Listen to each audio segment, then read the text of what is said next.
അമ്മയുടെ പ്രസിഡന്റ് സ്ഥാനത്ത് നിന്ന് മോഹൻലാൽ രാജിവെച്ചിരിക്കുന്നു. വലിയ പൊട്ടിത്തെറി അമ്മ സംഘടനയിൽ ഉണ്ടാകുന്നതിന്റെ കൃത്യമായ തെളിവാണ്.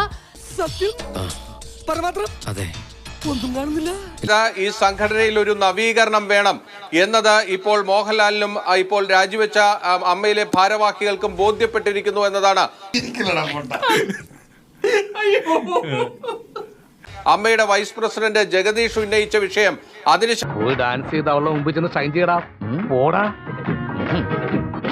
ഇന്നലെ പൃഥ്വിരാജ് എടുത്ത ശക്തമായ നിലപാട് ഇതെല്ലാം അശോകനെ ഇടവും വലവും അനങ്ങാൻ വയ്യാത്ത രീതി തളച്ചിട്ടിരിക്കുക.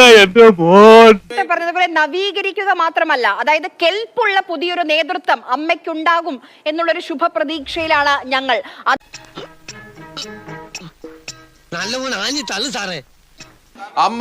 അമ്മയ്ക്ക് തെറ്റ് സംഭവിച്ചു. അമ്മ സംഘടനയിൽ ഇങ്ങനെ ആയിരുന്നില്ല കാര്യങ്ങൾ കൈകാര്യം ചെയ്യേണ്ടിയിരുന്നത്. അവരെന്ന് പറഞ്ഞാണോ? പറയണോ സാർ?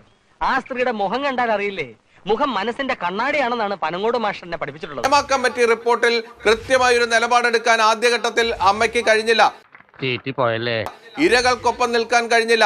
മഹത്തായ കലാസൃഷ്ടികൾ ദിവസങ്ങളല്ല, ചിലപ്പോൾ മാസങ്ങളും വർഷങ്ങളും എടുത്തു. എനിക്ക് മഹത്തായ കലാസൃഷ്ടി ഒന്നും വേണ്ട, ആ ഷർട്ട് ഒന്ന് തുന്നി തീർത്താൽ മതി. അത് പൊതുസമൂഹം ചോദ്യം ചെയ്തു. ഇത്രയൊക്കെ നമ്മളെ കൊണ്ടുപോക്കൂ.